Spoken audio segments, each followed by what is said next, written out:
certainly take, I have no doubt, in a third-party audit. We want our residents to have confidence in our election system, and all three of these elections have been handled excellently by our elections department, and I have no doubt that Maricopa County will continue to do so in the future, and I'm sure that we're going to learn lessons when we do this third-party audit that will put us in a position, given the principles of continuous improvement, to do an even better job in the future. Thanks so much, Mr. Chair. So, Bill, I'm going one by one. Is your vote for aye? Are you an aye vote? Okay. I am, Mr. Chair. Thank you. Okay, Vice Chairman Sellers. Thank you, Mr. Chairman. And, I agree with virtually everything that's already been said by the other supervisors. I feel that we, in an extremely challenging time, really did an excellent job of putting on a fair, honest election. And it's been so frustrating to me that because of the various legal challenges that we've been faced with, we've not been able to really address some of the questions as openly as we would like to. I look forward to getting past all this so that we can, in fact, provide the information openly in public to prove that what we did was, as in the words of Supervisor Chukri, the best in class. So thank you. And my vote is aye. Okay, thank you. I had a hand in writing a letter back. The legislature invited me, both the House, Rusty Bowers, Representative Toma, as well as Senate President Fan and Mr. Senator Leach, to come and talk to them as some of the concerns were happening. And I appreciated that. I appreciated the ability to talk to basically both houses of the legislature at the same time. And I've never quite grasped what occurred. I guess I was invited again to what I thought would be a joint committee to talk about their issues that they've had with the election, and then it turned a little bit, and then it just became certain people of the Senate, and I thought I was there to answer, and I asked my team, Mr. Liddy and Mr. Jarrett, to come and talk about that. I asked them to please watch the canvas about some of the concerns that a lot of our voters had, and the step-by-step process that we went through.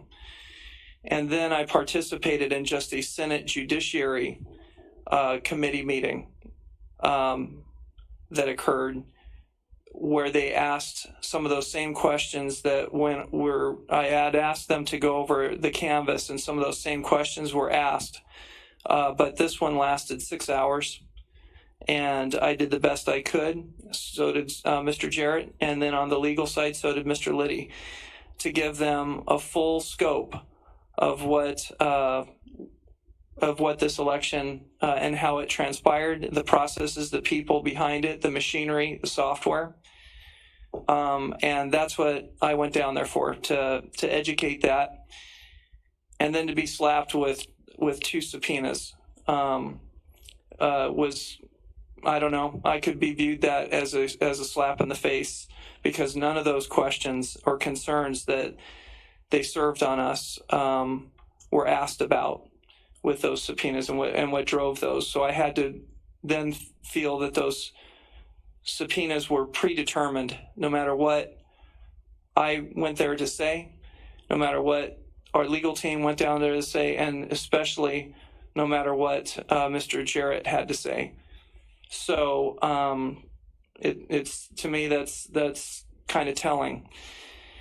I have a letter that I have written to actually this Senate President Fan that will hopefully get out to the legislature quickly. So I'm not going to make a whole lot of statements because they will be reading those. I have been clear to the public and the legislature a forensic audit will be done, but not while there is active litigation. I believe this demand is unrealistic. These subpoenas are unrealistic in their timeframes. An intrusion into the privacy of our voters and wants us to disregard the very statutes they created.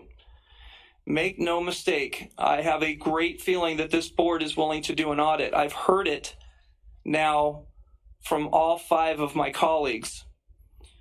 But that's not what this is about right now. There are real constitutional issues with these subpoenas. I look forward to when we can get some clarification from the court so we can move forward with a forensic audit and quite possibly other things if a court deems it appropriate within the statute authority of the Maricopa County Board of Supervisors. So I want there to be no doubt that I will be doing that. I also told my board I've been working through this process the best I can as being a chairman of the Board of Supervisors, and I will continue to do my best to put options in front of us that will get us to clarity, consistency, and confidence and trust back into our elections.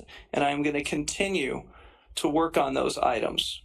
Audits, tours, everything that I can pull off so our voter can become confident again.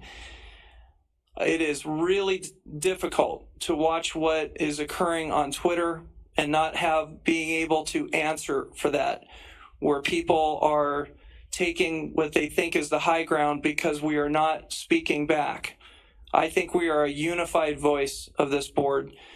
And that is, we will be working hard, and maybe that is going to be occurring through Christmas, what I wish everybody would just spend time with their families. But unfortunately, Tom and everyone else, we might be working through these Christmas holidays to, again, bring confidence and trust back to the election, which is the greatest Christmas present I can offer our community. So with that, I vote aye. That means the board has voted 4-1 to direct Mr. Liddy and our team to follow through. And good luck on that. I hate to say this time and time again, but I'm passionate about our election people. Sometimes we have to be defensive, but other times we need to do things to verify everything went perfect, because I still feel that we ran 3 great elections: presidential preference election, primary election, and general election in a pandemic. And I could not be happier for that.